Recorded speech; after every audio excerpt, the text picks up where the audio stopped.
Have you ever wondered where you can find a key to a happier, more fulfilling, and meaningful life? Imagine a place where every object radiates positive energy and harmony, fills every corner.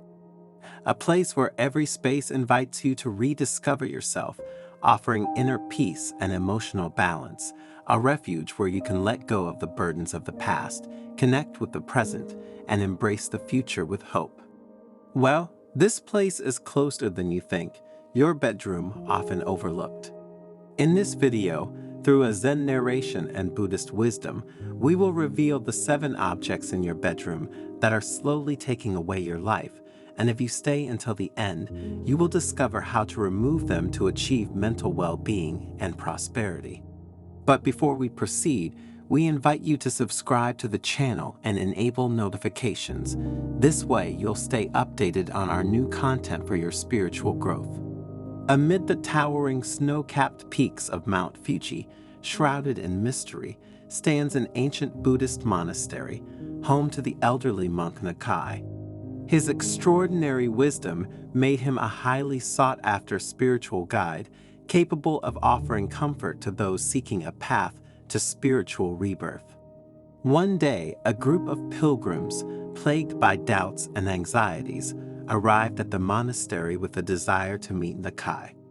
With deep reverence, they introduced themselves to the wise monk, hoping to find answers to their concerns. Nakai welcomed them with a compassionate smile, scrutinizing their troubled souls with penetrating eyes.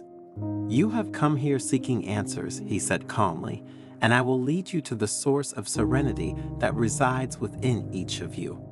The pilgrims listened carefully to his words, hopeful of finding relief from their suffering.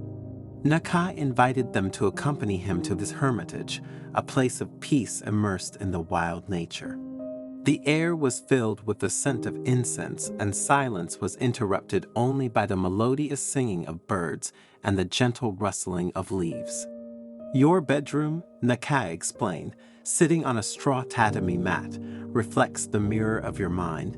If it's filled with disorder and unnecessary objects, your mind will also be troubled and confused.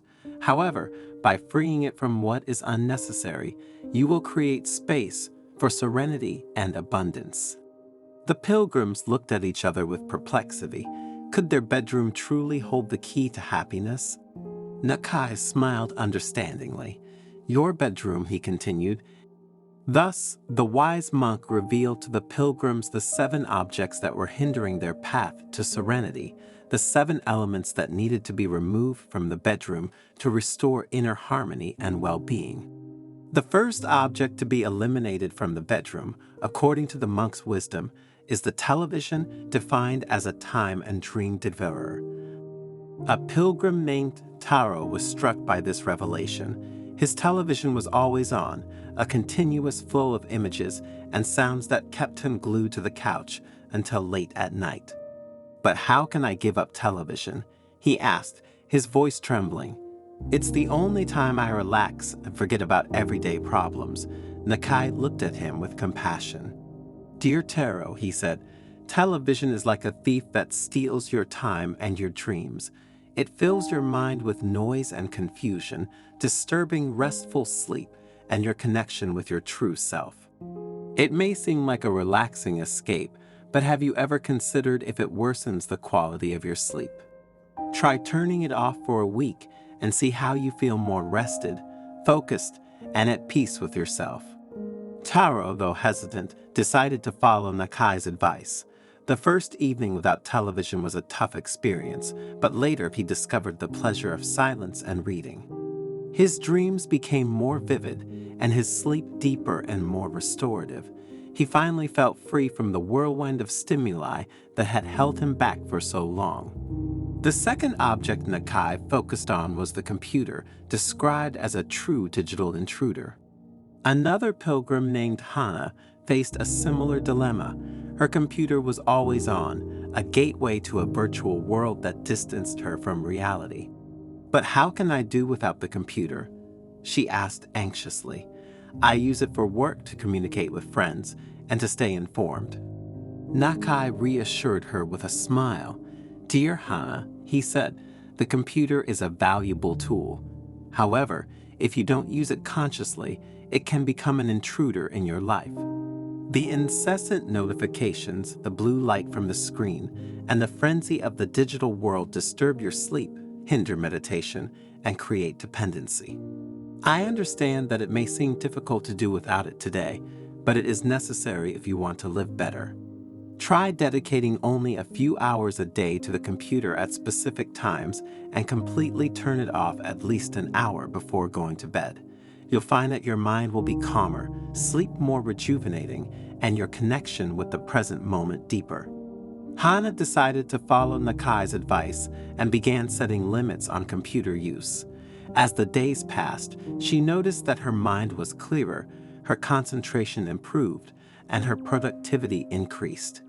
Additionally, she rediscovered the pleasure of spending time in nature and pursuing her passions without being distracted by the digital world. "Do you know another object you should eliminate from your bedroom?" asked the monk with a smile. "It's a smartphone, your pocket prison." A third pilgrim named Kenji felt embarrassed to confess his smartphone addiction. He always carried it with him, compulsively checking notifications, social networks, and messages. "I can't be without my phone," he admitted in a subdued voice. "It's like it's a part of me." Nakai looked at him with compassion. "Dear Kenji," he said, "the smartphone is a pocket prison that takes you away from reality and true connection with yourself and the world around you. Its incessant notifications, artificial light, and constant flow of information distract the mind, hinder sleep, and generate anxiety. Try turning it off for a few hours a day and engaging in activities that reconnect you with the present, like reading, meditation, or a walk in nature. You'll find that your mind will be calmer, your senses sharper, and your life enriched by authentic experiences. In the end, you'll miss the smartphone less and less because you'll have learned the value of time, nature, and serenity." With a hint of courage, Kenji decided to follow Nakai's advice. The first time he turned off his phone, he felt lost and disoriented, but then he began to rediscover the pleasure of silence, nature, and human relationships. He noticed that his mind was clearer, his creativity amplified, and his connection with the present deeper.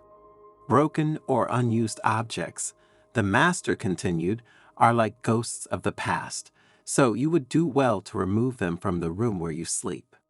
An elderly pilgrim named Sakura was used to living with a pile of broken and unused objects crowding her bedroom. They were memories of the past, reminders of projects never realized, and dreams shattered. "How can I get rid of these objects?" she asked sadly. "They represent my history and experiences." Nakai smiled gently and said, "Dear Sakura, broken or unused objects are like ghosts from the past that clutter your present with what no longer is and the omens of what could be. They obstruct your energy flow and weigh down your soul. Free yourself from these objects and make space for new experiences, new energies, and new dreams. You'll find that your bedroom will become a place of light and hope, ready to welcome your spiritual rebirth." With a bit of courage, Sakura decided to follow Nakai's advice and parted ways with the broken and unused objects with a ritual of gratitude. Following her mentor's suggestion, she thanked these objects for the experiences they had represented and freed herself from their emotional burden. Thus, her bedroom transformed into a bright and airy space, a place of peace and renewal where she could finally breathe freely. "There are objects," Nakai continued, "that keep us tied to the past like chains, entangling us with things and people who no longer have space in our lives. Photographs of past loves, letters filled with pain, and objects that evoke dark moments. These, the monk said, should not be in your bedroom. If you really don't want to get rid of them, you can store them in boxes in the basement or garage, so you don't see them every day." Hiro, another pilgrim, was tormented by negative memories that kept him prisoner of the past. "How can I rid myself of these memories?" he asked, his voice filled with anguish. They prevent me from moving forward and being happy. Nakai looked at him with compassion. Dear hero, he said, negative memories are like chains that bind you to the past. They prevent you from living in the present, from looking to the future with hope. Accept your memories with gratitude and let them go. You can't change the past, but you can choose not to be defined by it. Transform your bedroom into a place of peace and forgiveness, where negative memories turn into life lessons and your soul finally sets free. With a bit of courage, Hiro decided to follow Nakai's advice. His bedroom transformed into a place of serenity and renewal, where he could finally look to the future with hope and an open heart. Sick planks are another thing you need to eliminate because they become symbols of stagnant vitality, continued the elderly Zen master. They absorb positive energy and spread melancholy, hindering the vital flow and creating a heavy atmosphere. How can I give up these scents? She asked with doubt in her voice. They make me feel good. They give me a sense of freshness. Dear May, replied the monk, artificial scents are like deceptive masks that conceal the true essence of your bedroom. They interfere with your sense of smell, hindering connection with the present and with nature. Open the windows and let in the fresh air. You'll find that your bedroom has a natural and authentic scent that connects you with the earth and the seasons. Thanks to Nakai's advice, as the days passed, the pilgrims found themselves with completely transformed bedrooms. Every object had been chosen with care, every corner exuded positive energy, and harmony filled every space. Their bedrooms had become a reflection of their souls, a place of light and serenity where they could finally rediscover themselves and flourish in the fullness of their being.